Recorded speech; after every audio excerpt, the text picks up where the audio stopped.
네, 이대 교수님 오늘 강연 잘 들었습니다. 강연 듣다 보니까 좀 몇 가지 궁금한 점이 생겼는데요.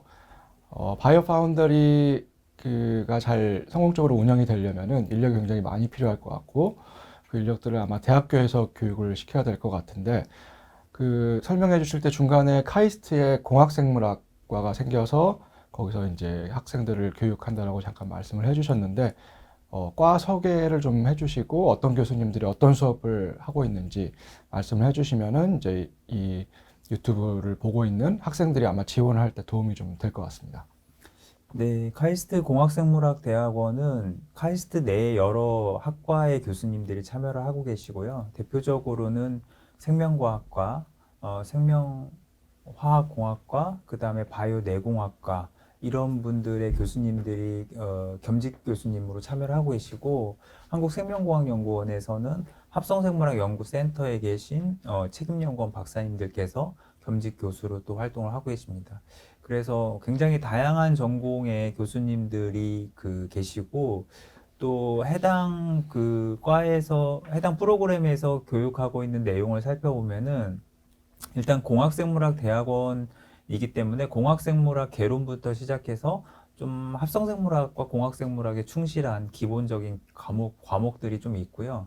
그 다음에 이제 지금 이제 좀 커리큘럼들이 좀 만들어지고 있긴 한데, 뭐 프로그래밍도 따로 저희가 이제 과목으로서 배우고 있고, 또 저희가 이제 다른 음, 대학원 프로그램과 달리 저희가 이제 실습 과목으로서 저희 한국생명과학연구원에 구축되고 있는 바이오 파운드리를 실제로 이제 실습에 활용을 해가지고 대학원생들이 바이오 파운드리라는 게 무엇이고 바이오 파운드리를 이용해서 어떤 연구를 할 수 있는지를 좀 실습할 수 있도록 실습 과목까지 지금 구성을 하고 있습니다. 그래서 제가 말씀드린 것처럼 이렇게 이제 바이오 파운드리라고 구축이 돼서 교육용으로 쓸 수 있을 정도로 돌아가고 있는 그나마 바이오 파운드리 베타는 한국생명과학연구원에 있는 게 가장 지금까지는 잘 알려져 있는 것이라서 아마 이 카이스트의 공학생물학 대학원에 진학하는 대학원생들이 다른 곳에 진학하는 대학원생들에 비해서 이러한 설비들을 활용한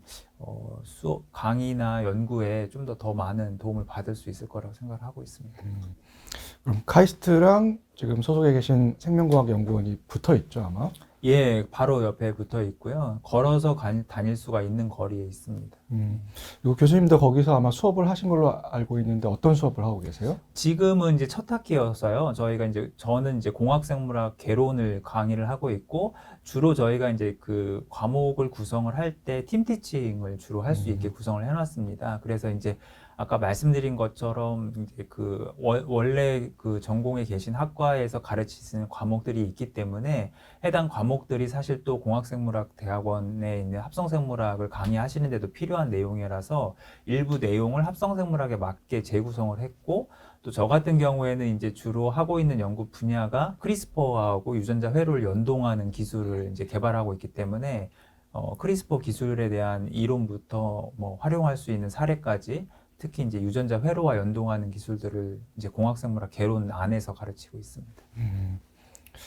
그 바이오 파운드리를 이용하면 이제 그 강연해 주신 거를 들어봤을 때 뭐 특정 고부가 가치 물질을 만들 수 있는 균주를 굉장히 빨리 개발을 할 수 있을 것 같은데 이제 중간중간 설명을 해주셨지만 바이오 파운드리가 있기 전과 후에 균주 개발 프로세스가 어떻게 바뀌었는지 좀 설명을 해주시고요. 특히 이제 이걸 보고 계신 분들은 얼마나 빨리 만들 수 있는지, 얼마나 싸게 만들 수 있는지 뭐 이런 것들이 관심이 있을 것 같아서 그거 중심으로 좀 설명을 다시 한번 해주시면 감사하겠습니다. 네, 사실 아직까지 이제 바이오 파운드리 베타가 구축되고 있는 단계이기 때문에 균주 개발에 직접적으로 활용은 저희가 일부는 하고 있지만 뭐 전체적인 과정은 다 활용하고 있지는 못한 상황이고요.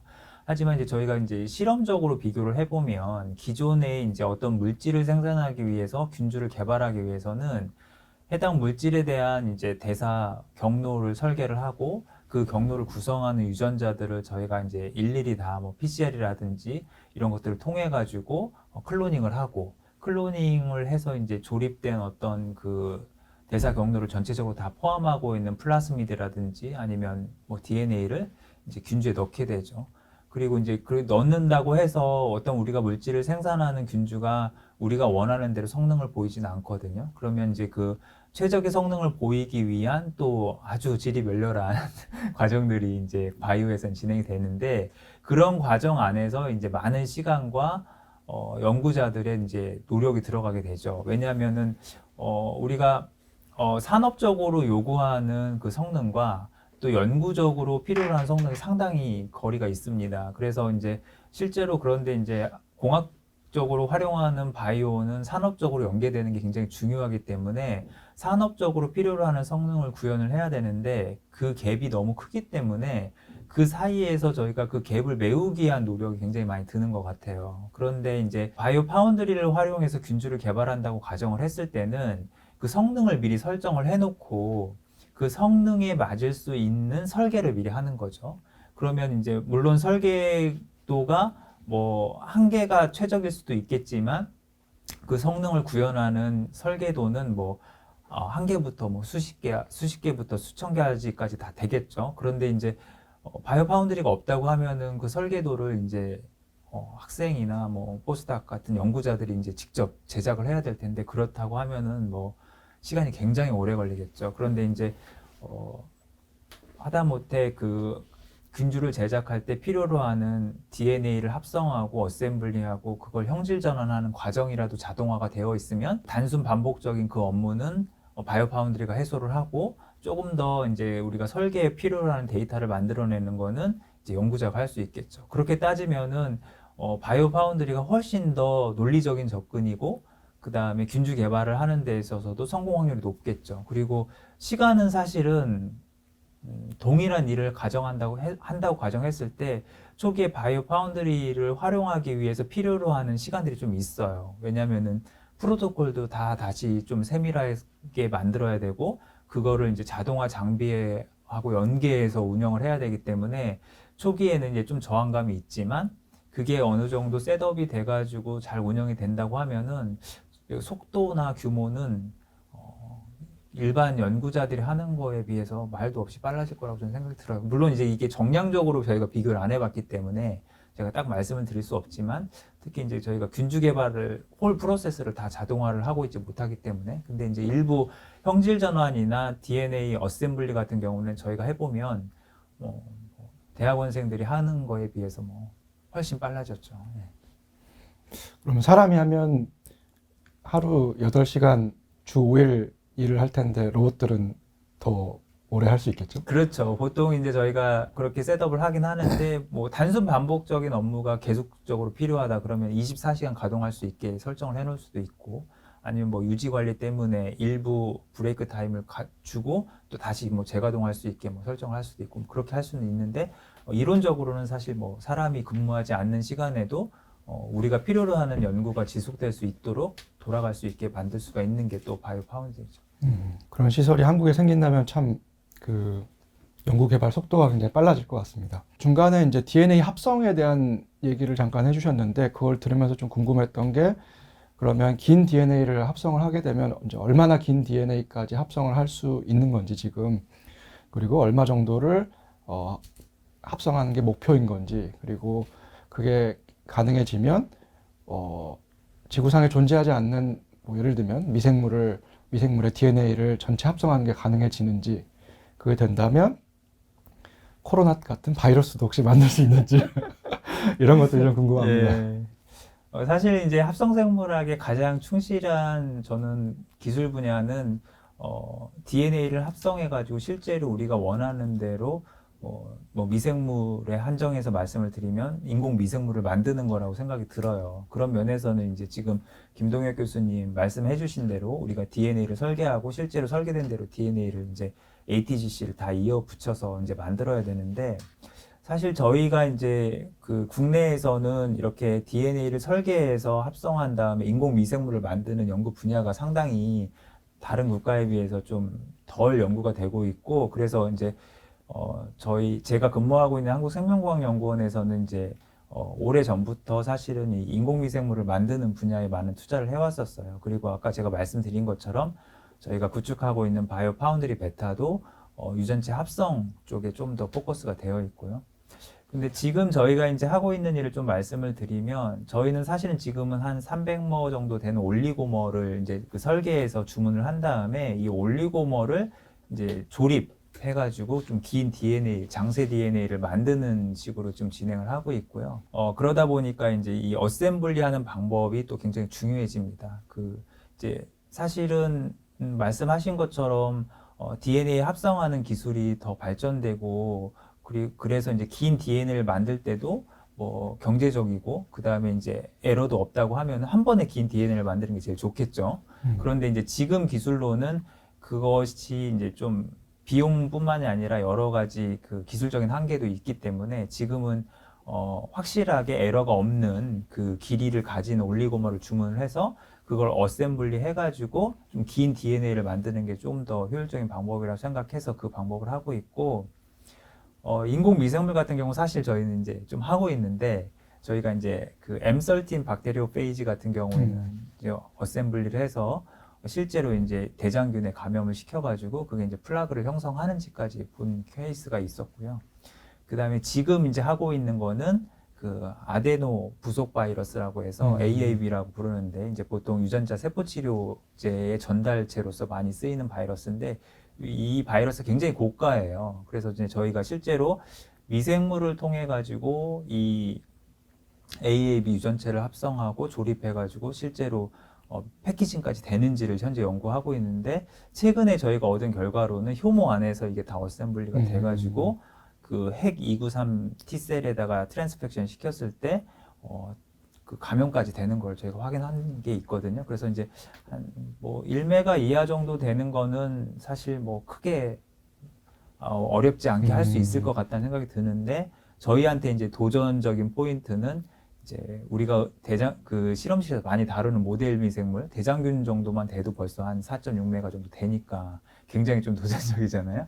그런 거는 좀 시간이 걸릴 것 같아요. 왜냐하면 저희가 어셈블리 해보고 실제로 조립을 해봐도, 또 저희가 이제 DNA만 합성한다고 해서 인공 미생물이 만들어지는 건 아니고, 또 이 세포 안으로 또 이 DNA를 집어 넣는 기술이 또 필요한 거고, 그래서 이제 좀 여기 단계별로 좀 기술 개발이 필요한데, 최근에 이제 좀 한 가지 말씀드리고 싶은 거는 그 SC 2.0 프로젝트를 통해 가지고 좀 인공 유전체를 가지는 효모가 최근에 그 셀을 포함해서 몰레큘러 셀에 한 10여 편의 그 논문이 시리즈로 이렇게 출판이 됐거든요. 근데 그 논문들을 좀 이렇게 살펴보면은, 물론 기술적인 진보도 있었지만은 그 신세릭 지놈을 가지고 있는 효모 자체가 갖는 의미가 상당히 커요. 그래서 우리나라도 조금 더 이쪽 분야에 좀 투자를 해서 좀 정말 그 신세릭 지놈을 갖는 미생물을 우리나라도 뭐 조금 늦긴 했지만 그래도 다른 그 선도국가에 견줄 만한 그 기술 개발을 통해 가지고 좀 같이 어깨를 나란히 할 수 있으면 좋을 것 같습니다.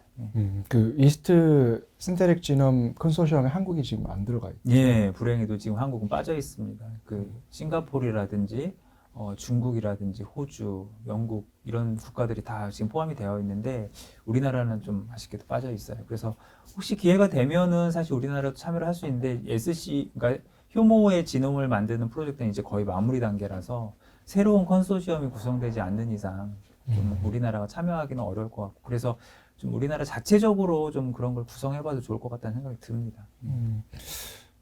효모가 끝나면 더 큰 걸 해야 될 테니까, 그러면 이제 아마 유캐리ot 중에서 좀 더 네, 맞아요. 뭐 큰 진흥을 곰팡이류나 하겠네요. 네. 좀, 그리고 이제 좀 산업적으로 의미가 있는 그런 미생물들에 대해서 실제로 인공 유전체를 가지고 있는 미생물을 개발하려고 하는 프로젝트가 다음 단계에 또 진행될 수도 있을 거라고 생각이 듭니다. 네.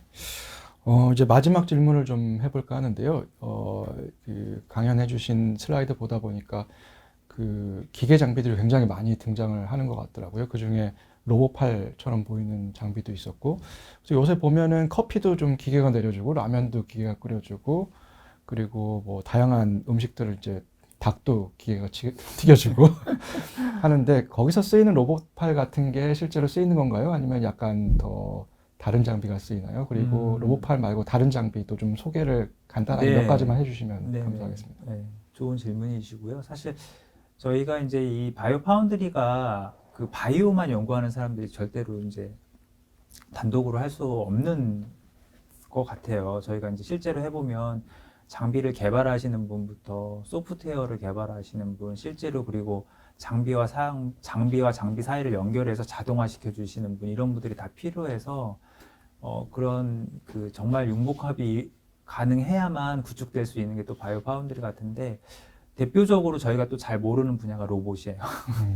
왜냐하면 저희가 그동안 로봇을 이용해서 연구를 할 생각을 많이 안 해봤고 할 수도 없었고 그랬는데, 이제 바이오 파운드리는 또 사실 근데 로봇이 굉장히 중요하거든요. 그래서 이제 제가 아까 일부 그 강연 자료 중에 그 영상 자료 중에 이제 로봇팔이 움직이는 걸 보셨을 텐데, 저희가 현재 쓰고 있는 로봇은 스카라 방식이라고 해서 위아래 그리고 수평으로만 움직일 수가 있어요. 그런데 이제 최근에 저희가 이제 국내 로봇 업체와 같이 이제 협력을 하고 있는 분야가 이 그 마디가 6개 정도 있어서 사람 팔과 유사한 정도로 움직임이 자유로운 그 로봇 팔을 가지고 그 시연을 한 적이 있어요. 그래서 저희가 이제 그 과학기술 대전 전시회에도 그 해당 로봇 팔을 가지고 이제 그 리퀴드 핸들러를 조종하는 거를 전시를 했었는데, 그 로봇 팔 같은 경우에는 그 스카라 방식의 로봇 팔이 움직일 수 없는 공간까지 다 접근이 가능해서 훨씬 공간 활용이 좋고, 그 다음에 이동도 좀 자유로운 것 같아요. 왜냐면은 이게 현재 지금 바이오 파운드리에서 많이 쓰이는 로봇 같은 경우에는 바닥에 레일이 있어가지고 그 레일을 통해서만 그 기차처럼 움직일 수가 있거든요. 그런데 이제 저희가 또 그 해당 그 국내 로봇 업체랑 얘기를 해보니까 몸체는 자율주행이고 그 몸체에 붙어 있는 팔은 아까 말씀드린 대로 이제 마디가 있는 팔을 쓰다 보니까 굳이 이제 레일이 필요 없어집니다. 그렇게 되면 이제 해당 위치에 정확하게 자율주행하는 자동차처럼 위치를 찾아가서 그 위치에서 그 로봇 팔로서 이제 그 연구자들이 필요로 하는 작업을 하게 되죠. 그래서 제가 듣기로는 해당 업체에서 현재 개발하고 있는 게 우리가 이제 바이오 연구하는 사람들이 많이 분석 장비로 쓰는 LC-GC를 실제로 로봇 장비를 통해 가지고 해당 위치에서 정확하게 그 샘플링을 해가지고 그 장비에다가 분석할 수 있게 하는 걸 하고 있다고 해요. 그만큼 이제 로봇이 많이 개발이 되고 있고, 그래서 저희도 사실은 초기에 모델을 이제 레일을 설치해서 움직이는 로봇을 생각을 했다가 지금은 이제 좀 모바일 로봇을 좀 고민을 하고 있는 상황이고요. 그리고 이제 저희가 바이오 파운드리에서 가장 많이 잘 쓰는 장비는 콜로니 피커하고 리퀴드 핸들러 같아요. 왜냐하면 이제 리퀴드 핸들러는 이제 워낙 그 스루풋을 많이 높여줄 수가 있기 때문에 기존의 바이오 연구자들이 하던 파이프팅을 상당히 많이 줄여줄 수가 있고, 그리고 여러 가지 워크플로우에 뭐 거의 기본적으로 들어가는 게 리퀴드 핸들러여가지고 사실 리퀴드 핸들러가 좀 많이 쓰이는 것 같습니다. 초기에 셋업을 할 때도 대부분 리퀴드 핸들러부터 사시는 것 같고, 또 오픈트론이라고 해서 아마 교수님도 잘 아시겠지만 우리가 이제 DIY로 만질 수 있는 그런 리퀴드 핸들러도 많이 지금 보급이 되고 있고요. 그리고 이제 또 하나는 저희가 DNA를 어차피 그 조립을 해서 저희가 활용할 수 있으려면 결과적으로는 그게 이제 미생물 안에 들어가 있어야 되는데, 그러려면 이제 저희가 스루풋이 많다 보니까 일일이 그걸 다 콜로니를 우리 사람이 할 수가 없죠.